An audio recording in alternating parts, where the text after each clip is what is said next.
ரஹீம். ஏக இறைவனின் சாந்தியும் சமாதானமும் நம் அனைவரின் மீதும் உண்டாவதாக. எல்லா புகழும் இறைவன் ஒருவனுக்கே. நம்ம தினமும் ஒரு இபாதத் பார்த்து வரோம். இன்றைக்கி ஒரு அற்புதமான திக்ரை பற்றி பார்க்க போகிறோம். அல்லாஹ்வை நம்ம புகழ்கிறோம், ஆனால் இந்த மாதிரி நமக்கு புகழ தெரியறதில்ல. அதனால தான் இந்த ஒரு திக்ருக்கு அவ்வளோ சிறப்பு இருக்குன்னு சொல்லலாம். அதுவும் ஒரு சஹாபி இதை ஓதுறாங்க, அதை நபி ஸல்லல்லாஹு அலைஹி வஸல்லம் அவர்கள் பாராட்டுறாங்க. இந்த மாதிரியான திக்ருகள் நிறையா இருக்குது. அதில் இது ஒரு தனித்துவமான திக்ருகள். ஏன்னா பல முறை பார்த்திங்கன்னா சஹாபாக்கள் ஓதக்கூடிய திக்ருகளையும் துவாக்களையும் நபி அவர்கள் பாராட்டியிருக்காங்க. அதுக்கு தனியாக சிறப்புகள் சொல்லியிருக்காங்க. அதனால் அந்த மாதிரி ஒரு திக்ரு தான் இருக்குன்னு நினச்சிக்க வேண்டாம். அந்த மாதிரி பல திக்ருகள் இருக்குது. அதில் இது ஒரு திக்ரு.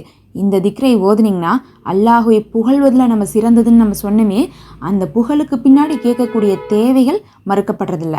அதுலேயும் இந்த திக்ருக்கு இன்னும் பிரத்யேகமான ஒரு சிறப்பு சொல்லணுன்னா, அல்லாஹுடைய தூதர் நபி ஸல்லல்லாஹு அலைஹி வஸல்லம் அவர்கள் நமக்கு ஒரு எளிமையான ஒரு திக்ரு கற்றுக் கொடுத்துருக்காங்க தினமும் ஓதுறக்கு.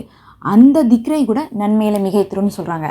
அதுலேயும் இந்த திக்ருக்கு ஒரு பிரத்யேகமான சிறப்பு என்னென்னா, அல்லாஹிற்கு நம்ம ஓதக்கூடிய திக்ரிலேயே பிடித்தது என்னென்னா அவனை புகழக்கூடிய திக்ரு தான்.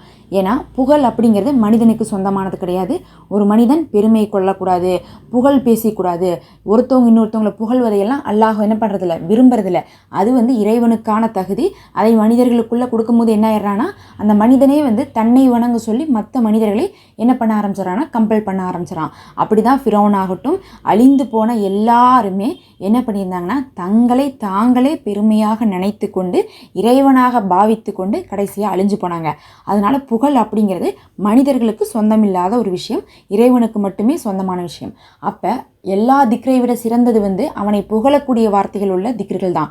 அதில் ரொம்ப சிறந்தது அல்ஹம்துலில்லான்னு நம்ம சொல்லலாம். அந்த அல்ஹம்துலில்லாவை நம்ம ஒரு தடவை அல்ஹம்துலில்லான்னு சொல்கிறதை விடவும் இந்த திக்ரை ஓதுறீங்கன்னு வச்சுக்கோங்க, அது எல்லாவற்றையுமே மிகைத்திருன்னு சொல்லலாம். அல்லாஹ்வை புகழ்றதுல அல்ஹம்துலில்லாவை இந்த அளவுக்கு சொல்ல முடியுமான்னு சொல்லிட்டு நீங்களே ஆச்சரியப்படக்கூடிய ஒரு திக்ரு. அந்த திக்ரு தான் அல்ஹம்துலில்லாஹி ஹம்தன் கஃபீரன் தொய்யிபன் முபாரக்கன் ஃபிஹி. அப்படின்னா என்ன அர்த்தம்னா, எல்லா புகழும் அல்லாஹ்விற்கே, அதுலேயும் அதிகமான புகழும், நறுமணம் பொருந்திய புகழும், பரக்கத் நிறைந்த புகழும் அவனுக்கேன்னு அர்த்தம். அதாவது அவனை புகழுக்குரியவன் சொல்லி ஒரு வார்த்தையில் நம்ம அல்ஹம்துலில்லான்னு சொல்கிறதை விட அவன் புகழுக்குரியவன் தான். எந்த அளவுக்கு புகழுக்குரியவன்னா, எல்லாரை விட புகழுக்குரியவன். அதுலேயும் நறுமணத்தில் உயர்ந்த நறுமணம் இருக்குமே, அந்த நறுமணம் அளவுக்கு புகழுக்குரியவன். ஏன்னா நறுமணம் அப்படிங்கிறது பார்த்திங்கன்னா, நீங்கள் கவனிச்சு பார்த்தா தெரியும், இஸ்லாத்தோடு மனம் சம்பந்தமான விஷயங்கள் ரொம்ப ஒத்து போயிட்டே இருக்கும். ஒரு நல்ல காரியமாகட்டும், இல்லை மவுத்தாகட்டும், இல்லை ஒரு பள்ளிவாசலாகட்டும், எங்கே போனாலும் நறுமணம் போடக்கூடிய பொருட்கள், நறுமணம் தரக்கூடிய பொருட்களை பயன்படுத்துவது, ஊதுபத்தி பற்ற வைக்கிறது, இதெல்லாம் பார்த்திங்கன்னா நறுமணம் சம்மந்தமாக இருக்கும். நறுமணம் பார்த்திங்கன்னா இஸ்லாத்தில் நிறைய இடத்துல அனுமதிக்கப்பட்டிருக்கு. ஒரு அழகை நம்ம விவரிக்கிறதுக்கு நம்ம பார்வையில் விவரிப்போமே, அதை விட வாசத்தில் ஒரு அழகை விவரிக்க முடியும். அதில் என்ன பண்ணலாம், ஒரு பரக்கத்தான அப்படின்னு சொல்லும் போது அதிகமான அர்த்தம். இதே நறுமணமான அப்படின்னா ரொம்ப ப்ளசண்ட்டாக இருக்கிற, ரொம்ப ஒரு ஸ்மெல்லாக இருக்கக்கூடிய புகழ் அனைத்தும் அல்லாஹ்விற்கே அப்படின்னு நம்ம சொல்கிறோம். அப்போ நம்ம அழகுபடுத்துகிறோம் அந்த புகழை.